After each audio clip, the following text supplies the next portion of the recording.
Poštovana braćo i sestre, pomaže Bog.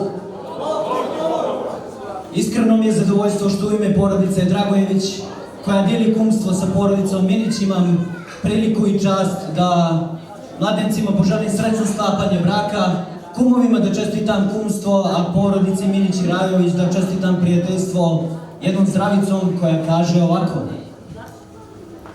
Kraj morače mene evo, da ispunim svoje želje, dođe kumovima mojim dragim na svadbeno veselje. Puno gradova sam prošao, ali nikad srcu bliže, poznat sam po tome što zdravice svuda dižem. Istrajan ko nikad, godine su rekle svoje, pa zdravice koje pišem više se ne broje. Djela koja stvorim, kroz videa moja žive, stariji mi daju poštovanje, prilaze mi jer se dive. Poštujući tradiciju i tu bliskost što nas veže, prvo nazdravit ću mom dulu, pićem koje glasne žice steže. Jureći za loptom u dvorištu svoje kuće, sa leđa mu je čudan čovjek priša, uplašen mališan pukom srećom izbjegao je čisti nišan. U tom periodu burnog rata, gdje patio je cijel Balkan, gdje su mnoga mlada srca stala, utočište našao je kraj roditeljskog zagrljaja.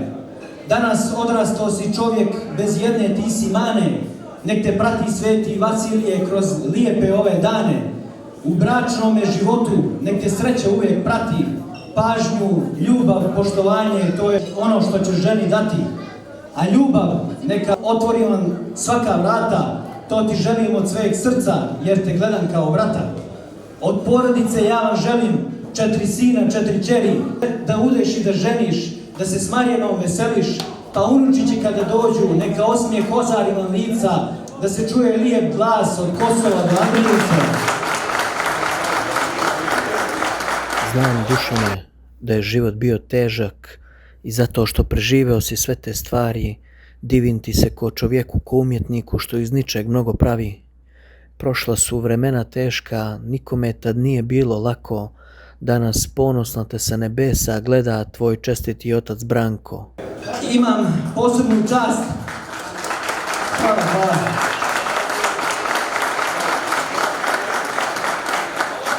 Imam posebnu čast da prenesem vam jednu želju, uokvirenu kao slika, 1001 čestitku što šalju Dragojevi, Đorđe i Milka, kumovima srećno kumstvo, to čarovna je veza bitna, pa ti kumu kad se udaš od veselja, za goste će doći hitna.